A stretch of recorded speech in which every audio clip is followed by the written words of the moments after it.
Select the right location. After securing the right vocation, you must be careful to select the proper location. You may have been cut out for a hotel keeper, and they say it requires a genius to know how to keep a hotel. You might conduct a hotel like clockwork and provide satisfactorily for 500 guests every day. Yet, if you should locate your house in a small village where there is no railroad communication or public travel, the location would be your ruin.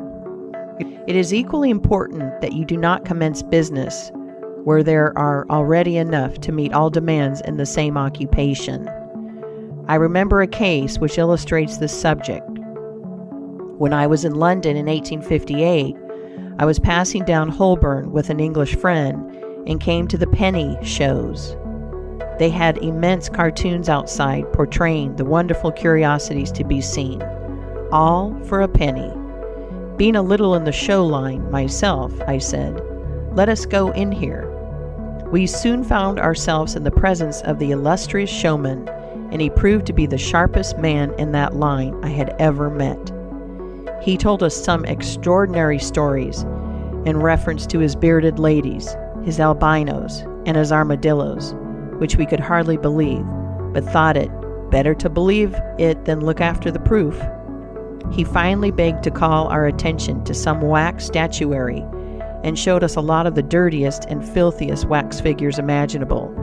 They looked as if they had not seen water since the deluge. "What is there so wonderful about your statuary?" I asked. "I beg you not to speak so satirically," he replied. "Sir, these are not Madame Tussaud's wax figures, all covered with glit and tinsel and imitation diamonds and copied from engravings and photographs. Mine, sir, were taken from life. Whenever you look upon one of those figures, you may consider that you are looking upon the living individual." Glancing casually at them, I saw one labeled Henry VIII, and feeling a little curious upon seeing that it looked like Calvin Edson, the living skeleton, I said, "Do you call that Henry VIII?" He replied, "Certainly, sir. It was taken from life at Hampton Court by special order of His Majesty on such a day." He would have given the hour of the day if I had resisted. I said, "Everybody knows that Henry VIII was a great stout old king, and that figure is lean and lank. What do you say to that?"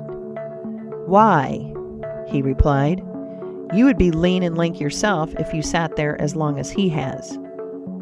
There was no resisting such arguments. I said to my English friend, "Let us go out. Do not tell him who I am. I show the white feather. He beats me."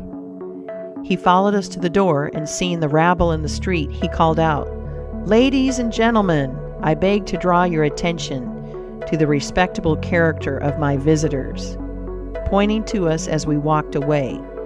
I called upon him a couple of days afterwards, told him who I was, and said, "My friend, you are an excellent showman, but you have selected a bad location."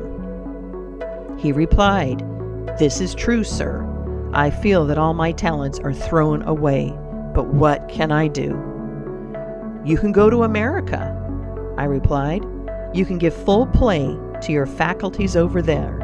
You will find plenty of elbow room in America. I will engage you for 2 years. After that, you will be able to go on your own account." He accepted my offer and remained 2 years in my New York museum. He then went to New Orleans and carried on a traveling show business during the summer. Today, he is worth $60,000 simply because he selected the right vocation and also secured the proper location. The old proverb says, 3 removes are as bad as a fire, but when a man is in the fire, it matters but little how soon or how often he removes. End of Chapter 2. Recording by Jill Preston.